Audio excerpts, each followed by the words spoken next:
Jacqueline Gadsden had a fascinating career, starring in several silents before changing her name to Jane Daly and starring in some early talkies. But after 1929, she retired. Why? Join me as I investigate. Jacqueline Gadsden was born in California in 1900 to Gerald and Jessie Gadsden. According to an interview with Picture Play magazine in 1925, she apparently acted as a child in Triangle films, but I cannot locate any of these credits online. Her first role for which I could find verification was 1919's The False Faces, in which she portrayed one of the Sea Corps ghosts that haunts William Bauman's Captain Osborne. According to one source, star Lon Chaney assisted Jacqueline with her makeup application to make her appear ghostly in her scene. Her next role was supporting Clara Kimball Young in Cordelia the Magnificent in 1923. However, that year went on to become one of her busiest and eventually her first year of starring roles.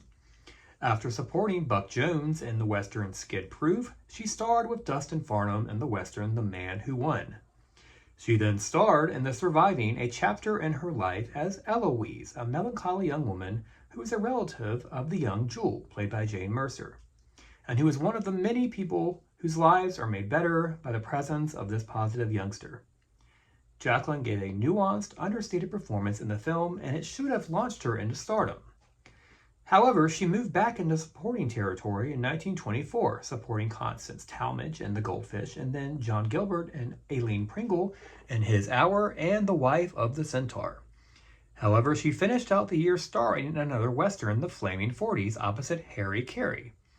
She then starred early in 1925 with Fred Thompson in the western Ridin' the Wind. However, also in 1924, Jacqueline found a niche as a major supporting elegant socialite or lady, apparently handpicked by Eleanor Glenn to play such a role in her written screenplay for His Hour. Jacqueline played similar roles in Man and Maid with Lou Cody and Harriet Hammond, Not So Long Ago with Betty Bronson and Ricardo Cortez, and most famously in 1927's It, in which she played the haughty, rich Adela Van Norman, out to catch Ricardo Cortez's Cyrus T. Waltham and keep him away from Betty Lou, who was played by Clara Bow. The film was a massive critical and commercial hit and moved Jacqueline back into movie stardom. Real quick aside, before It, Jacqueline made 2 cameos in 2 major John Gilbert films in 25 and 27, The Merry Widow and The Show, respectively. I'm assuming she must have been friends with him. Following It, Jacqueline starred with Lionel Barrymore and Charles Delaney in The Mystery, The 13th Hour. Jacqueline then played a similar role opposite Clara Bow again in Red Hair, before yet again finding herself back in her niche as a society lady in both in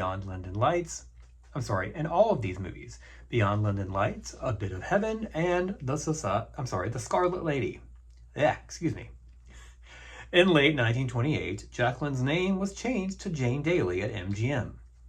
I cannot find any information about why the name change occurred, but could only assume that the studio felt her name was too long and was seeking to remarket her as a new star as they entered the early era of the talkies. She first starred with Lon Chaney and Lionel Barrymore, again in West of Zanzibar, which contained synchronized sound and music. After playing another supporting role in a silent at Columbia, The Quitter, Jacqueline, now Jane, made her talkie debut in MGM's 1929 part talkie, The Mysterious Island, starring as Countess Sonia Dacker opposite Lionel Barrymore, who played her father, Count Dacker. Based on the classic novel by Jules Verne, the story followed the Count, a kind ruler that eliminated the class system on his volcanic island. Sonia, his daughter, is engaged to Nikolai, played by Lloyd Hughes, who has designed a submarine that leads all to a strange underwater society. Jacqueline not only got to wear an amazing underwater robotic-looking suit, but spoke during one of the few talking sequences in the film.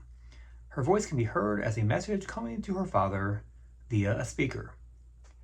Despite getting a nice review from Variety, this was Jacqueline, aka Jane's, final film. In 1924, she had married William Harry Dale. I can't find any additional information about her life post-Hollywood, but can only assume that she enjoyed a quiet life with her husband until his death in 1975. Jacqueline Gadsden Dale passed away in 1986 at the age of 86 in Los Angeles. So we are left with the question, why did Jacqueline Gadsden retire after starring in just one talkie? It's hard to say. Maybe the name change at MGM to Jane Daly was an attempt to move her away from her supporting socialite niche to more significant stardom. It could be that MGM chose to drop her after The Mysterious Island due to its strong commercial failure. And rather than try to find other work and risk slipping into bit parts or obscurity, Jacqueline called it quits to enjoy her life with her husband after recording her great speaking voice in one talkie during such an important transitional period in film. And in my book, that makes her an icon.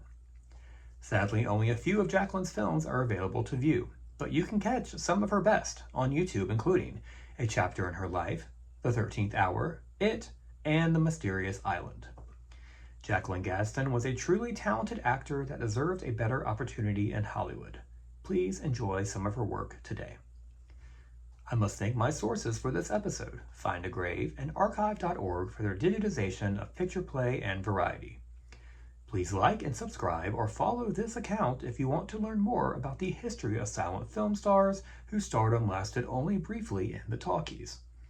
Up next, join me as I cover the silent to talkie career of Pauline Guerin. Thank you so much for joining me. Have a great day.